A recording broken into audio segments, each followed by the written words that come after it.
7वां है और वेंकट दाएं से 12वां है। यदि वो अपना स्थान अदल बदल कर लेते हैं तो श्रीनाथ बाएं से 22वें स्थान पर हो जाता है।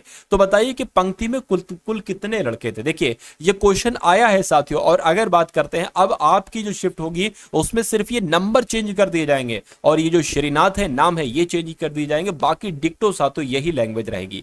तो यहां पर साथियों इस क्वेश्चन को करने का बेहद आसान तरीका क्या है मैं आपको बता देता हूं, आप भी इस क्वेश्चन का आंसर बताइए। देखिए लड़कों की एक पंक्ति में श्रीनाथ बाएं से, यानी कि बाएं से बोले तो इधर से, बाएं से कौन से स्थान पर है साथियों, 7वें स्थान पर है।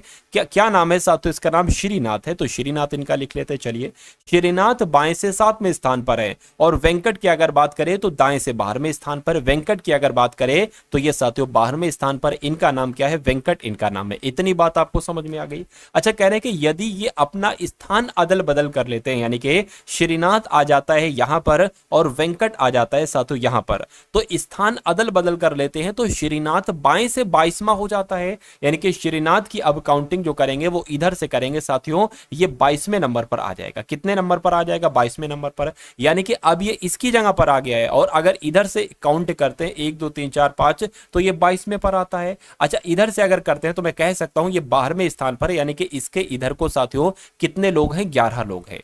तो मैं कह सकता हूं साथियों इसके इधर भी कितने लोग होंगे, 11 लोग होंगे। यानी कि इधर 11 लोग हो गए, इधर 22 लोग हो गए, तो कुल मिला के पंक्ति में कुल कितने लड़के हो गए, मैं कह सकता हूं 33 लड़के हो गए। और यही तो आपसे पूछा गया था कि पंक्ति में कुल कितने लड़के होंगे, मैं कहूंगा साथियों 33 लड़के होंगे, जिनका भी आंसर यहां पर ऑप्शन नंबर सी के साथ है। तो बिल्कुल करेक्ट भाई, बहुत बढ़िया, वेरी गुड क्लास। उसके बाद देखिए दी गई रेखा आकृतियों में कौन सी आकृति किसान, भारतीय किसान और अमेरिका के नागरिकों के बीच साथियों संबंध को सही तरीके से दर्शा रही है। देखिए अगर बात करते हैं साथियों, मान लीजिए ये क्या हो जाएगी, ये किसान हो जाते हैं, ठीक है ना। और अगर बात करते हैं किसान तो ये भारतीय मान लीजिए किसान हो गए, क्या हो गए, ये भारतीय किसान हो गए। अब अगर बात करें अमेरिका के नागरिक, अब हम कह सकते हैं साथियों मान लीजिए अमेरिका के जो नागरिक हुए, अमेरिका के नागरिक भी कुछ हो सकता हूं किसान हो, ठीक है ना। तो कह सकते हैं अमेरिका के इतने नागरिक जो हैं ये किसान है, ठीक है, और ये भारत के किसान है, ठीक है, जो कि किसान के अंतर्गत ही आएंगे। तो ऐसा साथियों आपको कहां पर नजर आ रहा है आरेख,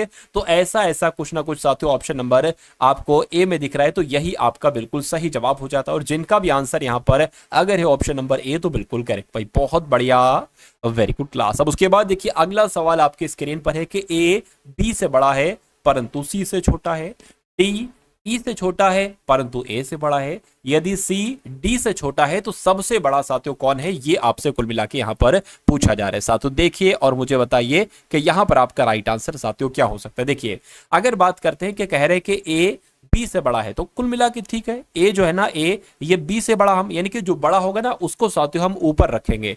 तो ए जो है ना ये बी से बड़ा है लेकिन सी से छोटा है, यानी कि ए बी से तो बड़ा है लेकिन ए जो है ना वो सी से छोटा है, तो यहां तक हो गया। उसके बाद देखिए डी ई से छोटा है, क्या कहा गया है साथियों, डी जो है ना, डी ये ई से छोटा है तो ई ऊपर आ जाएगा, ठीक है, डी जो है वो ई से छोटा है ऊपर आ जाएगा, ई और नीचे डी आ जाएगा।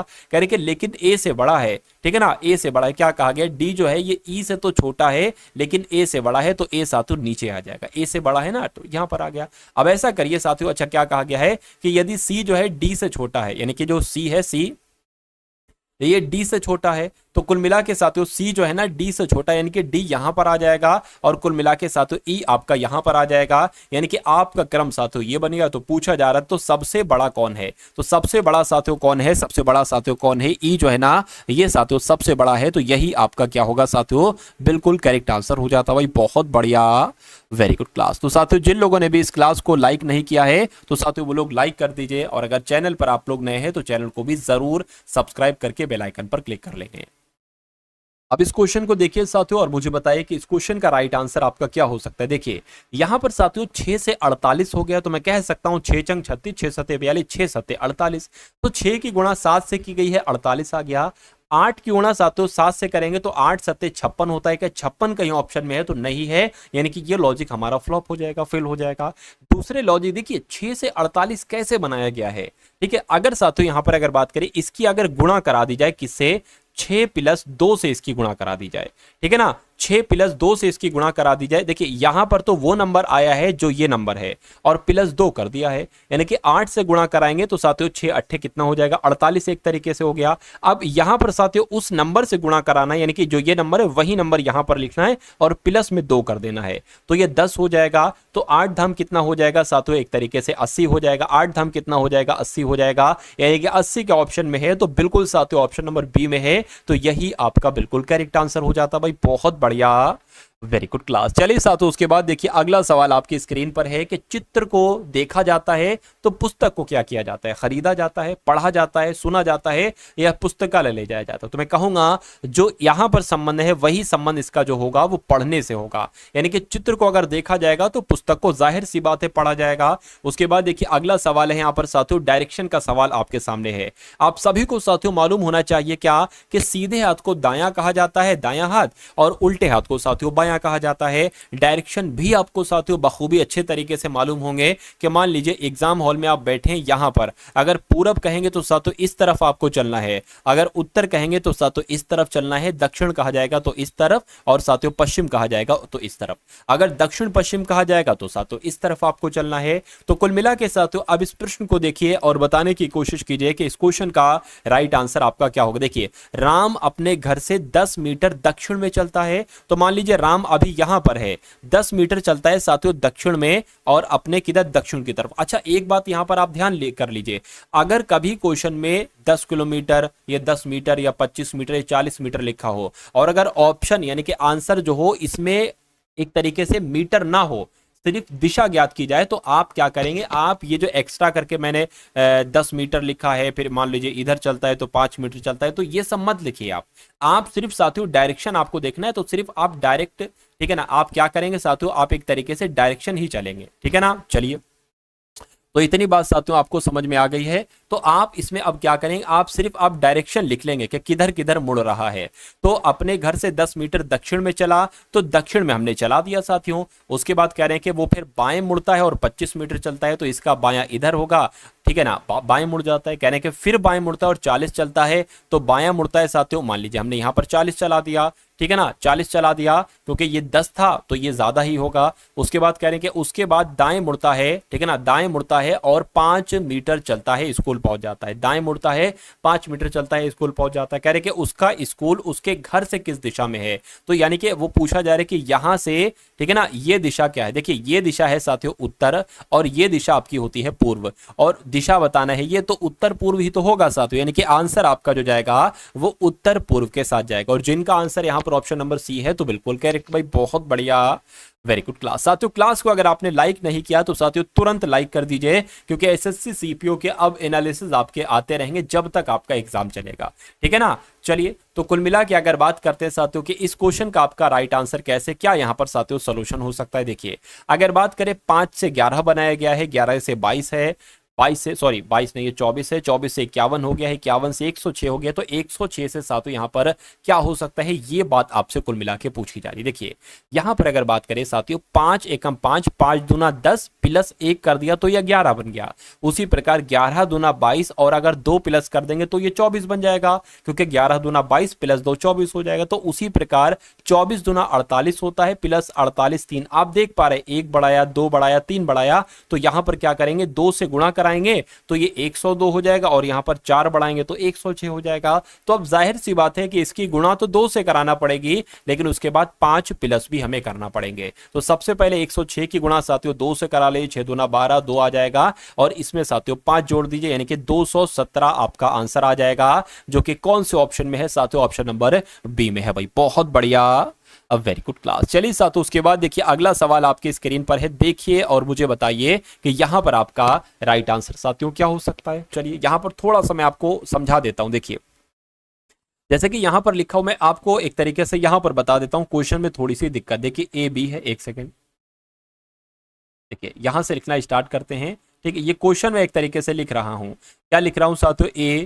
ए बी बटे क्या है साथियों, बटे आपका सी है, उसके बाद कॉमा लगा है, फिर साथियों z और y है, और बटे में क्या है साथियों, बटे में आपका x है, फिर साथियों कॉमा लगा है, फिर आपका डी है, क्या है, डी है, और बटे में साथियों क्या है, बटे में आपका साथियों यहाँ पर f है, और उसके बाद साथियों w है, और बटे में क्या है, बटे में आपका u है, फिर कॉमा है, फिर g और h है साथियों, और बटे में क्या है, बटे में i है, और फिर कॉमा करके आपको बताने के यहाँ पर कौन से लेटर आएंगे और यहाँ पर साथियों कौन से लेटर आएंगे, ये बात आपसे पूछी जा रही है। देखिए यहाँ पर अगर हम लोग बात करें कि ए बी का अपोजिट ही तो होता है लेटर, जिसके ए का अपोजिट जेड है तो बी का वाई हो जाएगा, उसी प्रकार डी का डब्ल्यू है तो ई का साथियों क्या हो जाएगा, वी हो जाएगा। अगर बात करते हैं साथियों एल ओ वी ई, यानी कि वी का अपोजिट साथियों ई और ओ का अपोजिट एल, ठीक है, तो ई का अपोजिट वी हो जाएगा। जी एच की अगर साथियों बात करते हैं तो जी का अपोजिट क्या होता है, जी का अपोजिट जो होता है साथियों वो टी होता है, एक सेकंड, ठीक है, जी का जी टी होता है, मतलब जी का अपोजिट टी होता है, तो जी टी हो, जैसे जी टी रोड नहीं है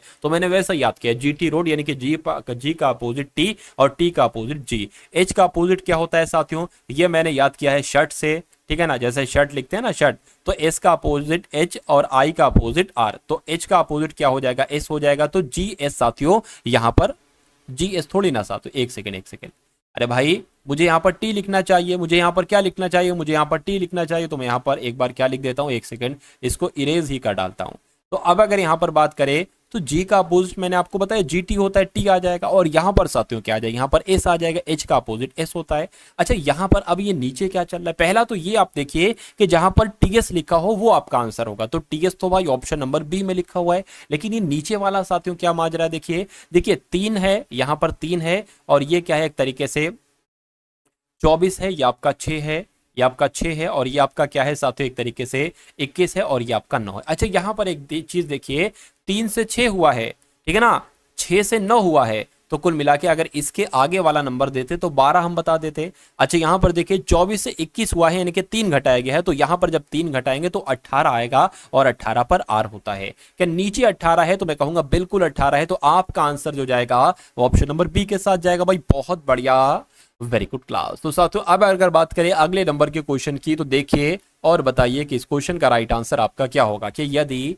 PROHIBITIO इनको क्या लिखा जाता है, 680321242005 लिखा जाता है, तो इसका आपको कोड बताना है। देखिए अब यहां पर अगर बात करें TION अंत में लिखा है, TION अंत में लिखा है, तो इसका कोड क्या है, 4205 है, लेकिन क्या 4205 यहां पर है, 4205 यहां पर है, 4205 यहां पर है।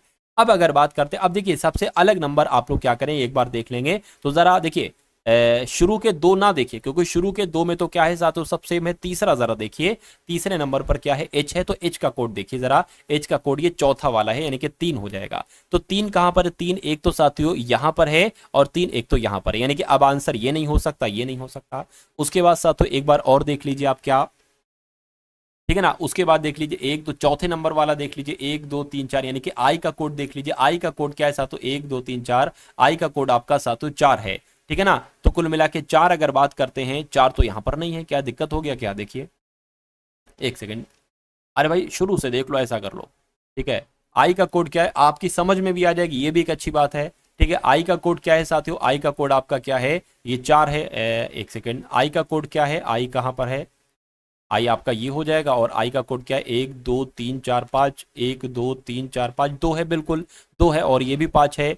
ये साथियों कुल मिला के इस ऑप्शन को कट कर दो, इस ऑप्शन को कट कर दो। अब यहां पर एक काम करो, यही देख लो भाई, चौथे नंबर पर क्या आ रहा है, 1 2 3 4 आई आ रहा है चौथे नंबर पर, और आई का कोड क्या है साथियों, ये एक बार जरा मुझे बताइए, 1 2 मतलब 2 है आई का कोड, तो कुल मिला के यहां पर 2 आना चाहिए, और 2 साथियों इस ऑप्शन में आ रहा है, तो ये नहीं होगा, यानी कि आंसर आपका जो जाएगा वो ऑप्शन नंबर डी के साथ जाएगा। तो जो लोग भी यहां पर ऑप्शन नंबर डी के साथ हैं बिल्कुल करेक्ट है। देखिए आपको कंफ्यूजन बिल्कुल नहीं होना है, थोड़ी सी मिस्टेक, हल्की सी मिस्टेक हो गई थी, इसलिए मैं भी यहां पर हल्का सा कंफ्यूज हो गया था, लेकिन कंफ्यूज आपको नहीं होना है। कोशिश यही करेंगे कि अच्छे तरीके से आप लोग साथियों सवालों को करेंगे। देखिए यदि 3 जनवरी का दिन रविवार है, तो उस महीने के चौथे बुधवार के 3 दिनों बाद साथियों कौन सी तारीख होगी, ये आपसे पूछा जा रहा है। अब यहां पर मैं आपको साथियों एक चीज बता देता हूं, मान लीजिए अगर 1 तारीख को रविवार पड़ रहा है या कोई भी दिन पड़ रहा है, तो अगला रविवार कब पड़ेगा साथियों, 8 तारीख को पड़ेगा। अगला रविवार 8 तारीख को पड़ेगा, उसके अगला रविवार कब पड़ेगा, पता क्या करना है, इस नंबर में 7 प्लस कर लेना है, यानी कि 2 से शुरुआत करें, 2 3 4 5 6 7, ठीक है ना, एक सेकंड, एक हो गया ना, 2 3 4 5 6 7 8, तो कुल मिला के क्या हो जाएगी, ये हो जाएगा। ठीक है ना, तो इतनी बात आपको समझ में आ गई कि 7 प्लस करना है। अब ऐसे ही अगर हमें अगला नंबर चाहिए तो इसमें भी हमें साथियों 7 प्लस करना होगा। तो 7 प्लस करेंगे 15 हो जाएंगे, इनके 15 तारीख को भी वही दिन होगा, यानी कि रविवार। अब अगर हम साथियों अगला नंबर चाहिए तो इसमें 7 प्लस करेंगे तो 22 आ जाएगा। ठीक है ना, 22 आ जाएगा साथियों, यानी कि 22 तारीख को भी रविवार होगा। तो ये कॉन्सेप्ट होता है, ये आप लोग ध्यान रखें। अब यहां पर देखिए, कह रहे कि अगर 3 जनवरी को रविवार है तो 3 जनवरी को क्या बताया गया है साथियों, 3 जनवरी को रविवार बताया गया है। 3 जनवरी को साथियों रविवार बताया गया है, तो उस महीने के चौथे बुधवार के 3 दिन बाद कौन सी तारीख होगी। अब अगर बात करें 3 जनवरी को साथियों क्या है, रविवार है, तो मैं कह सकता हूं सोमवार कब होगा, 4 को। ठीक है ना, 5 तारीख को साथियों क्या होगा, मंगलवार होगा। 5 तारीख को क्या होगा, मंगलवार होगा। और 6 तारीख को क्या होगा साथियों, बुधवार होगा। अब यहां पर अगर बात करें कि पहला बुधवार तो साथियों 6 तारीख को पड़ा, क्या पहला बुधवार 6 तारीख को पड़ा, और कहा क्या जा रहा है कि चौथा बुधवार कब पड़ेगा। तो चौथा बुधवार सबसे पहले देखिए कब पड़ेगा। इसमें 7 अगर प्लस करेंगे साथियों, जैसे कि अगला नंबर अगला दिन चाहिए ना, कि अगला, अरे भाई एक बुधवार तो 6 तारीख को पड़ा, अगला बुधवार कब पड़ेगा, तो 7 प्लस करना पड़ेगा। कॉन्सेप्ट मैंने आपको बताया था। तो यानी कि 13 तारीख को साथियों बुधवार पड़ेगा। उसके बाद इसमें 7 प्लस करोगे तो 20 तारीख को क्या पड़ेगा, बुधवार पड़ेगा। और फिर 27 तारीख को क्या पड़ेगा साथियों, बुधवार पड़ेगा। यानी कि मैं कह सकता हूं चौथा बुधवार जो पड़ेगा वो 27 तारीख को पड़ेगा। कब पड़ेगा, 27 तारीख को पड़ेगा। तो कह रहे हैं कि उस बुधवार के 3 दिन बाद कौन सी तारीख होगी, 3 दिन बाद आपसे पूछी गई है, तो 3 इसमें प्लस कर दो, क्या आ जाएगा, 30 तारीख आ जाएगा। यानी कि बुधवार के 3 दिन बाद कौन सी तारीख होगी, तो 30 जनवरी होगी। आंसर आपका जो जाएगा वो किसके साथ जाएगा, 30 के साथ जाएगा, जो कौन से ऑप्शन में है, जो ऑप्शन नंबर ए में है। भाई बहुत बढ़िया, वेरी गुड क्लास। चलिए साथियों, उसके बाद देखिए अगला सवाल आपके स्क्रीन पर है। तो ये 10 क्वेश्चन आपने देखे रीजनिंग के साथ, तो इस टाइप के आपके क्वेश्चंस पूछे गए हैं। ठीक है ना, और आने वाली शीट में भी ऐसे ही क्वेश्चन पूछे जाएंगे। अब यहाँ पर हम लोग साथियों बात कर लेते हैं मैथ की। ठीक है ना, तो मैथ में देखिए क्या साथियों लेवल रहा, कैसे क्या क्वेश्चन रहे। देखिए यहाँ पर अगर बात करें, दो संख्याएं 2:3 के अनुपात में है। ठीक है, यदि पहली संख्या में 2 घटाया जाता है और दूसरी संख्या में 2 जोड़ दिया जाता है, तो उनमें 1:2 का अनुपात हो जाता है। मुझे संख्याओं का अनुपात बताइए, ये आपसे कुल मिला के पूछा जा रहा है। पहले संख्याएं तो निकाल लीजिए, जब संख्याएं निकल जाएंगी तो उनका योगफल भी कर देंगे बहुत आराम से, क्या दिक्कत है। चलिए देखिए, इसको हम लिख सकते हैं 2x और 3x लिख सकते हैं। चलिए 2x कह रहे हैं कि पहली संख्या, यानी कि पहली संख्या में 2 घटाया जाता है, तो हमने इसमें से 2 घटा दिया।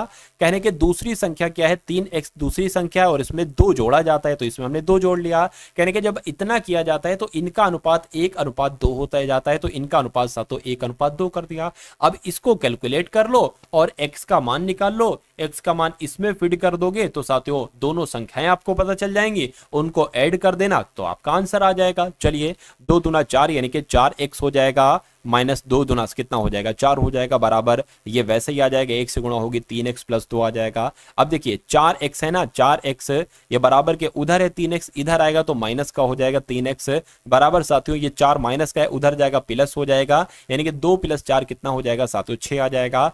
4x में से 3x जाएगा, कितना बचेगा साथियों, x बचेगा, x बराबर 6। तो साथियों संख्याएं क्या थी, संख्याएं 2x थी और प्लस कितनी थी साथियों, 3x थी। ठीक है ना, इनकी अगर बात करते हैं, पहली संख्या क्या हो जाएगी, 12 हो जाएगी। अरे भाई x 6 है तो 2x 12 ही तो होगा।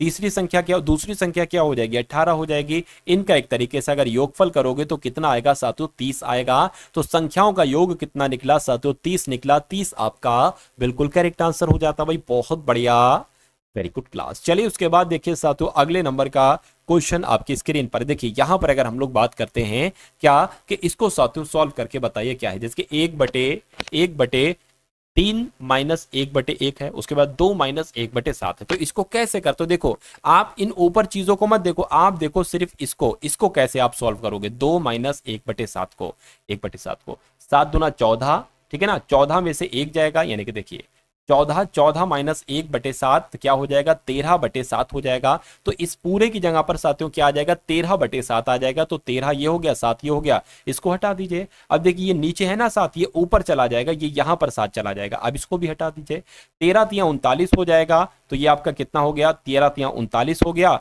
ठीक है, और -7 हो गया, यानी कि 39 - 7/13 ये आपका आ गया।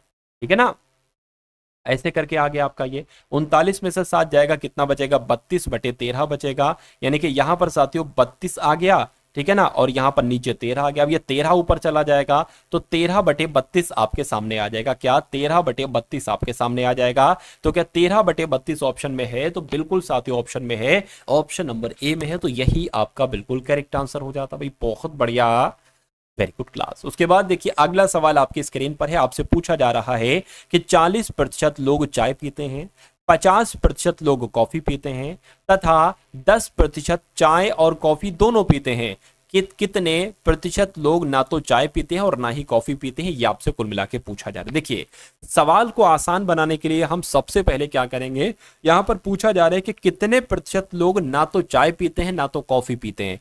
हम सबसे पहले ये निकाल लेते हैं कि कितने प्रतिशत लोग ऐसे हैं जो चाय भी पीते हैं और जो साथियों क्या, जो कॉफी भी पीते हैं। ये निकालना ज्यादा आसान है। कैसे निकालेंगे, देखिए इन दोनों को, चाय पीने वाले प्रतिशत को प्लस कॉफी पीने वाले प्रतिशत को साथियों जोड़ लेंगे और इसमें से घटा क्या देंगे, जो चाय और कॉफी दोनों पीते हैं ये हम घटा देंगे। तो जब इसको घटाएंगे तो कितना निकलेगा, 40 + 90 और साथियों ये 80 निकलेगा। यानी कि 80% ऐसे लोग हैं जो चाय भी पीते हैं और जो कॉफी भी पीते हैं। आपको पता है पूरा होता है 100%, और यहां पर कहा गया है कि 80% चाय और कॉफी दोनों पीते हैं। तो क्या मैं नहीं कह सकता हूं कि जो चाय भी नहीं पिए और जो कॉफी भी नहीं पिए वो कितने प्रतिशत होंगे, वो 20% होंगे। तो कुल मिला के 20% आपका बिल्कुल सही जवाब आ जाएगा। ये बहुत शानदार मेथड मैंने आपको बताया, कम समय में साथियों सेकंडों को सवाल में अगर उड़ाना है आपको तो इस टाइप का मेथड आपको साथियों अपनाना पड़ेगा, ठीक है ना। 10 क्वेश्चन मैंने साथियों रीजनिंग के कराए, 10 क्वेश्चन ही मैथ के कराऊंगा, क्योंकि सारे सवाल साथियों नहीं हो सकते, नहीं मिल सकते एक तरीके से।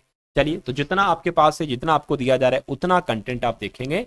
चलिए अब उसके बाद देखिए साथियों अगले नंबर का सवाल आपकी स्क्रीन पर है, देखिए और मुझे बताइए सही जवाब क्या होगा। रमा के व्यय तथा बचत में जो अनुपात साथियों आपको दे रखा है वो 5:3 का अनुपात दे रखा है। यानी कि यदि उसकी आय में 12% की और उसके व्यय में 15% की वृद्धि की जाती है तो उसकी बचत में कितने प्रतिशत की वृद्धि होगी, बताइए। देखिए यहां पर साथियों आपको करते हैं बहुत अच्छा तरीका, मैं आपको साथियों इस सवाल को करने का बताता हूं, बहुत आसान सा तरीका भी है। यहां पर अगर बात करते हैं, मान लीजिए आपकी साथियों क्या हो गई, ये आय हो गई, और आय बराबर साथियों क्या होता है, आय बराबर ही व्यय होता है प्लस बचत होता है, ठीक है ना। यानी कि जो आप खर्च करोगे और जो आप बचाओगे वही तो आपकी एक तरीके से आय होगी। चलिए, तो यहां पर कहा गया है कि रमा के व्यय तथा बचत में अनुपात जो है, यानी कि व्यय अगर साथियों 5 है तो बचत कितनी होगी साथियों, बचत 3 है।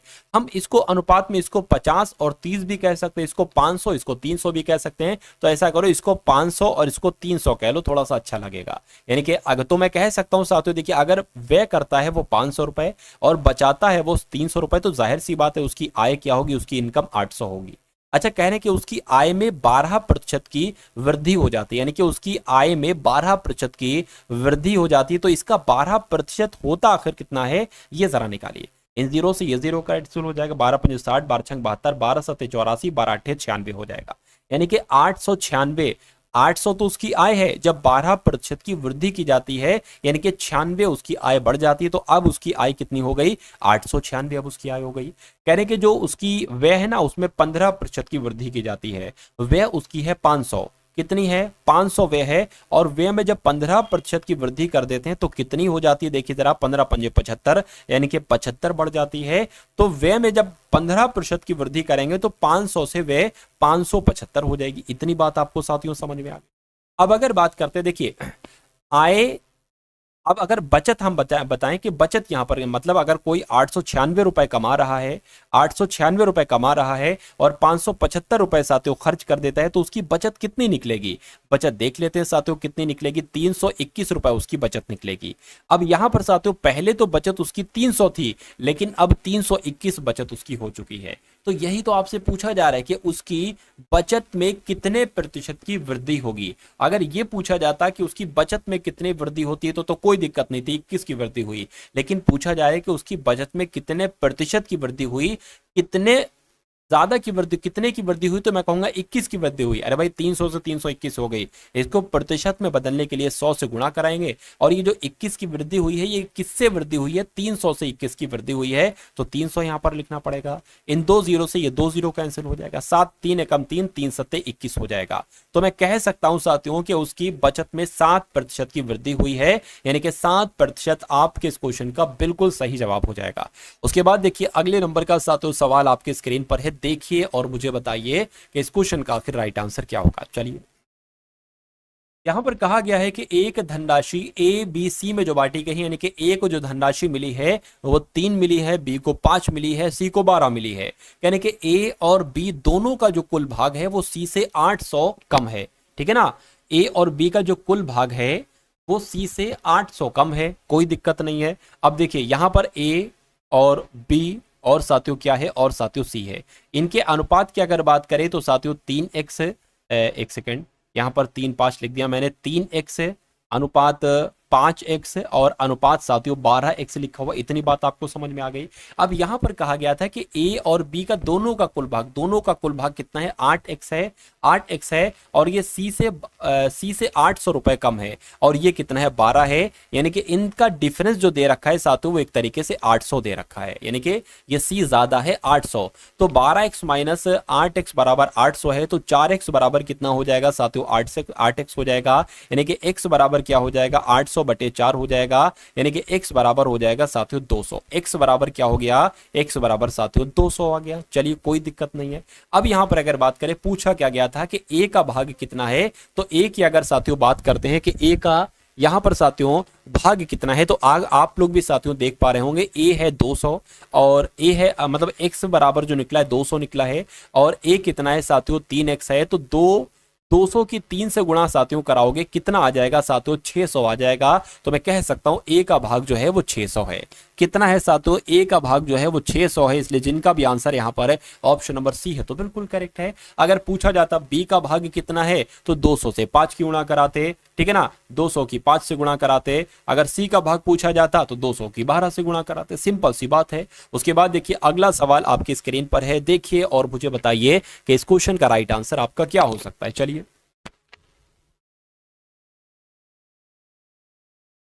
देखिए यहां पर कुछ नहीं करना है आपको क्या करना है, आपको साथियों सिर्फ देखना है कैसे क्या यहां पर हो पाएगा। देखिए अगर 0.05 की गुणा 5 से कराएंगे तो कितना आएगा पता, 25 आ जाएगा। और देखिए पॉइंट कितने नंबर के बाद है, पॉइंट 2 नंबर के बाद है, तो 2 नंबर के पॉइंट बाद हमने पॉइंट यहां भी लगा दिया, माइनस लिख देंगे, 5 पंजे कितना हो जाएगा साथियों, 25 हो जाएगा। अब देखिए पॉइंट कितने नंबर के बाद है, 1 2 3, 3 नंबर के बाद है, तो 3 नंबर के बाद हमें यहां पर भी पॉइंट लगाना होगा। यहां पर नंबर नहीं है तो यहां पर हम 0 बढ़ा लेंगे, पॉइंट लगा दिया। अब इसको साथियों माइनस करा लीजिए, यानी कि 0.25 और पॉइंट के नीचे पॉइंट आ जाए 0.025, ये आपका हो जाएगा। इसको 0 कर लीजिए, कोई दिक्कत नहीं है, इसको घटा लीजिए, 10 में से 5 जाएगा साथियों, कितना बचेगा, 5 बचेगा, ये 4 हो गया, 4 में से 2 जाएगा, 2 बचेगा, यहां पर 2 आ जाएगा, यानी कि आपका आंसर जो आया है वो 0.225 आया है। और 0.225 कहां पर लिखा हुआ है, ऑप्शन नंबर बी में लिखा हुआ है, तो यही आपका बिल्कुल करेक्ट आंसर हो जाता। भाई बहुत बढ़िया, वेरी गुड क्लास। साथियों 20 क्वेश्चन तक हम लोग देखेंगे, टोटल 20 क्वेश्चन तक देखेंगे, तो ये सारे सवाल आपके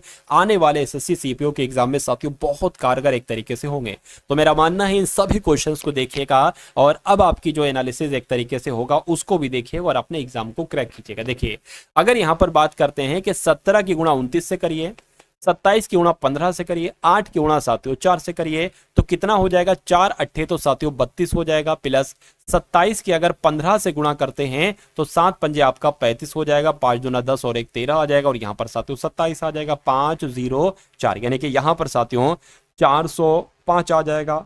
उसके बाद 71 की साथियों 29 से गुणा कीजिए, 71 की 29 से गुणा करेंगे, 9 एकम 9 और 7 नियम आपका 63 हो जाएगा, 2 एकम 2, 7 दूना आपका 14 हो जाएगा, 9 आ गया, 5 आ गया, 0 आ गया, 2, यानी कि 2059 हो जाएगा। क्या हो जाएगा, 2059 हो जाएगा। अब इसको साथियों क्या करिए, आप जोड़ लीजिए, 9 5 कितना हो जाएगा, 14, 14 2 कितना हो जाएगा, 16 हो जाएगा, एक हासिल का लग जाएगा, 4 और 5 कितना हो जाएगा, 4 और 5 साथियों 9 हो जाएगा। तो 96 कहां पर आ रहा है, ऑप्शन नंबर सी में आ रहा है, तो कि यही जवाब होगा, मैं कहूंगा बिल्कुल यही जवाब होगा, ठीक है ना। और साथियों अगर बात करें और देख लीजिए, 4 और 0 कितना हो जाएगा, 4 आ जाएगा, और ये आपका 2 आ जाएगा, इनके 2496 जिनका आंसर है तो बिल्कुल करेक्ट। भाई बहुत बढ़िया, वेरी गुड क्लास। 36 नहीं है, 30.6 किलोमीटर प्रति घंटा की गति को निम्नलिखित में से किसके बराबर कर सकते हैं? यानी कि कुछ नहीं साथियों, 30 किलोमीटर प्रति घंटा की जो स्पीड है इसको बदला गया है, किसको? मीटर प्रति सेकंड स्पीड में बदला गया है। तो अगर ये सवाल आपके सामने आएगा, अगर ये नंबर बस चेंज कर दिया जाएगा, आपसे कहा जाएगा कि जो किलोमीटर प्रति घंटा में चाल लिखी हुई ना, इसको मीटर प्रति सेकंड में बदलिए। तो अगर साथियों कोई भी चाल किलोमीटर प्रति घंटा में लिखी हुई है, इसको मीटर प्रति सेकंड में बदलना है, तो इसकी गुणा करा दो बस 5/18 से।